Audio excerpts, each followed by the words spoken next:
Hello and welcome to the grand finals of the DEFCON 2v2 tournament. This is game 2 of a best of 3 between our two finalist teams here. We've got Team Canada, consisting of Fortitude Fence and Homelander, who is Russian. And they're going up against the French duo, Darricks and Tiberius Rancor. Their team name is VAB T20 Eternal. We're on urban front lines. Fortitude on 8th, Homelander on 11th. Darricks on his quintessential 35Y and Tiberius on 27Y. So, speaking about the sides, which divs are stronger. Basically, the advantage of Pact on this map is that they can MLRS the whole map for the whole game. 27Y in particular can get 4 grads, but the advantage for NATO is that their infantry is a lot better. So, early game, NATO will have the advantage, but if Pact can slow that down long enough to get all the grads out, Pact are going to have the advantage in the late game. So, let's have a look at the deployments. So, we got the standard forward deployed attack from the blue team, consisting of 4 50 cals, 3 Milan 1s, 5 chasseurs, paras, 2 snipers. I've noticed they're not going for this building at all, which is a big shame, actually, because if you get a Milan 1 in there... Okay, so they're putting a sniper in there, okay. And then 4 VBL recons. I know Homelander really likes spamming these out at the start, because they've got a 50 cal and very good optics. Yeah, so behind that, we've got 2 Stingers, 3 mech rifles, Dragon, an Eyehawk, 3 M60s, quite surprising to see, and a base M1 CV. So they really, really, really want Charlie, and they're sending 4 units to Bravo. They've not bought CVs for Anna, or they're not. Wow, they just don't care about most of the map. They're going for Bravo, and they're mainly going just for Charlie. They really want Charlie. They're not even sending like a truck CV around here. Echo should be blue sides at the start. Blue should get Echo. And like even sending one of the VBL recons here would be really useful. Give you some positional information. Stop enemies and thin skin transports from coming in. You know, like all this. And one VBL recon down here, but alas, they're all in on mid. So they really want mid. On the flip side, we do have a bit more of a spread out deployment here, so Darricks is going to be taking Foxtrot. He is sending some forward deployed guys to Echo, and if Blue sent forward deployed guys there, they would get there first, but they haven't, so they won't. Spetsnaz Vedka going for this building here. Very important building to put some recon in. In mid, we see lots of PKM teams. They're not as good as the 50 cal teams, but they are cheaper. 2 Iglas, 2 Metis, Sniper, some AA, and a CV there. Backed up by 4 BMP3s, a T80 BVK, some Conkers and stuff. And then some tracked guys coming over here. And another CV. So, red taking the sides, blue going all in on mid, and it really is a Hail Mary. I do sympathise with that approach, so we're going to be casting the game from this perspective, and I'll see you in the game. Right, so they're off, and it's time for me to thank the generous channel joiners, generously bankrolling these videos. I put $50 into this tournament, and that's essentially the money you sent me. Some of it goes into these tournaments. We've also got another tournament on Saturday, this Saturday. And then I put $50 into that as well. You get your names on the screen, you get the videos early, you get members exclusive videos. It's just a great way to support the channel. And honestly, thank you all for watching this. This is game 2 of a best of 3. Hopefully blue team wins, so we get a game 3. But yeah, with it being the finals and everything, thanks for watching. I've really enjoyed covering this tournament. There's a playlist that's literally got like 56 tournament games in it from this tournament. I really enjoyed covering it. Thank you for playing the games. Thanks to everybody who organised it. So we see, yeah, so Homelander, he's going straight in there. And so he's going to take that building, and the fighting begins. Putting all the Milan 1s in the same building as everything else can be deleterious. And this guy isn't actually in that building.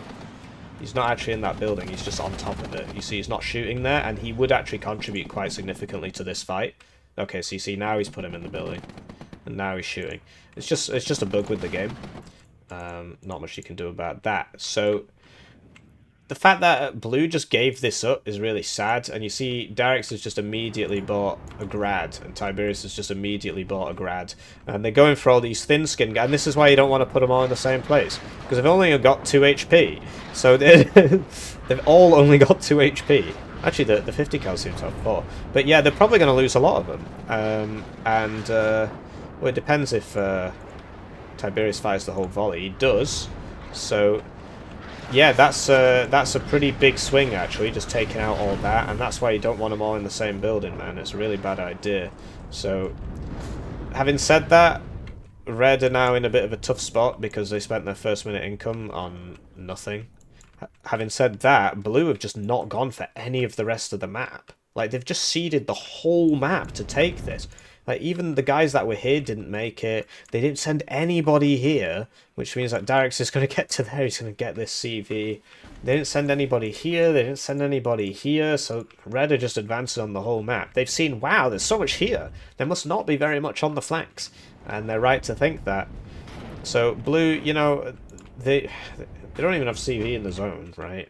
But you'll see that this is a +2, but this is a +2, and this is a +2. So by... typically, you want to go for 2 of these and the flank points, right? That's sort of how we usually see it done. But yeah, this is rough. This is rough. You hate to see it. So, despite Blue having such a numerical superiority, Fortitude hasn't managed to... yeah, he needs to put the CV here, basically. But he's not done that, so... +4 for Red, and this is looking really bad. So that AML managed to kill all this. I'm not sure how that happened, but fair enough. The BMD2 can defend itself. M270 HE purchased here. This is very expensive, but you do see that it is doing a reasonable amount here. Can't really see the bullets coming in, but it's all about the RNG on where it hits, because if the one hits here, you'll get 2 BMP3s. But alas, he split the volley, so he did not. You know, you got a lot of very low BMP3s, but this thing has used all its conkers. As is this. This guy's doing work, and right. So when the enemy's like rolling your whole map, you really don't want to spend 3 minutes income on M270s. That's really not a good idea. I've also noticed that they're not... like, this should be in the zone. It should be in the zone over here, but instead they're just duking it out. So this was a big waste. Like, these are not as good as grads anyway, to begin with. They're really quite bad for the price. And so he's bought 2 of them, which is like 3 minutes income almost, because you get 260 a minute, and that's 640. So it's more than 2 minutes. And instead, they really should have focused on sending some significant forces to take India, Gulf, and, you know, possibly one of these other mid-zones. Because as it stands, you know, Blue, they had a lot of guys here, but they're all just dying to the grads, of which there are now 3. And, yeah, it's a big shame. I think this would beat that, because the autocannon would fire first, and it doesn't have a lot of armor. This Mirage should get that, but he did not pay enough attention there. And Darricks managed to land in time. So Blue, they're having some trouble holding on to this position, but Fortitude really needs to put this in here, because the enemy's on a +7. And yeah, they just haven't gone for the sides at all. Darricks, of course, with 35Y gets the opportunity to bring helicopter units. So he's putting some recon in that building, which means that these guys can't really get back in there until they kill that. In fact, it looks like he's just going to leave it behind the building. He should... that would be the smart idea. Okay, I guess he's not. But he can still retreat behind the building if he wishes. And over here, you know, Blue, they're in the zone, but they haven't put the CV in. T80BVK did go down here, but there's no CV in here. And it's now +8 to Red. It's looking pretty wild. Like, Fortitude, he's trying to get that in there, but... I mean, now Darricks is reinforced with SPG-9s. F-16 coming in here. And, you know, 35Y is a div that we don't really see very often in 1v1 because it's got no tanks, right? And the IFVs don't have smoke, stuff like that. The infantry squads aren't big. But when you're backed up by a guy who gets all of those things, then you know, your weaknesses are covered. So you see different divs in 1v1 and 2v2, generally. And this is a good example of that. Like, this 35Y combo is actually really quite effective.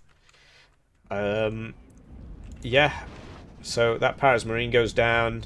The AA stuff does go down, so it looks like Blue's going to take this back, but that'll switch them from a +10 to a +8, and they're not getting back in here, are they? I really don't agree with this purchase at all, and I think just the deployment from Blue was quite weak, not having anybody on the side zones at all. Only sending like 3 guys here, even though really you should have, if you were going to go heavy on mid, you wanted to take this one, because this one is the blue side's one, right? Finally see the tank in here, but presumably these grads are going to open up on it pretty fast. And blue's been treated pretty hard here, but they still have a pretty big advantage. These BMP2s are going to be a bit scary, but the... Okay, so the CV smokes. What you can do is put one... Oh, wow! That's smart. So I was going to say, well, you know, that ITO could go here, and then it can shoot down that road at all this, but they actually shot it on the ground. They lose a MiG-29 for it, but all they've got to do is hold out for 4 minutes. It has gone down to a +4, though, so there is hope for Blue. I really don't understand why he bought these. And now this has to get back because of the grads. There's a lot of infantry there. These guys need resupplying, but these are Homelanders units, and this is Fortitude's supply. Yeah, lots of low units here, just from the grads, etc.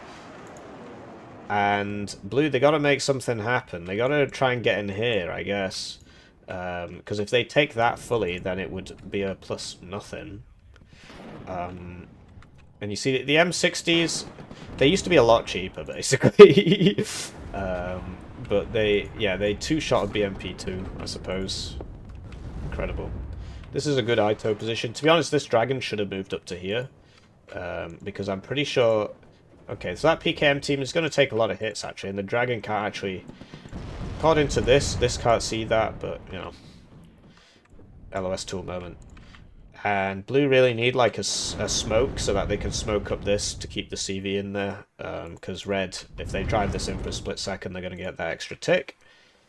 Blue, they're trying to get over here. They really don't have much time. I mean, yeah, mistakes have been made. I don't want to just be saying the same thing over and over again, but buying these when the momentum, like if you've got the momentum, fair enough, right? And like something like this, you can buy in less than a minute. Well, 1 minute's income, you can buy that. But this is probably a better example. You can buy one of those and like a helicopter, which I'm pretty sure is what he did in a minute. But instead they, you know, you compare it to this, whereas you've got to save up for a minute and a half to buy one of these, and he bought 2, which meant that he had nothing coming in for like 3 minutes. Almost, yeah, like 3 minutes of income. He basically had very little coming in, like 1 unit. These 2 and 1 unit. And of course he's got a supply for it, so maybe that was the unit. So it's not great.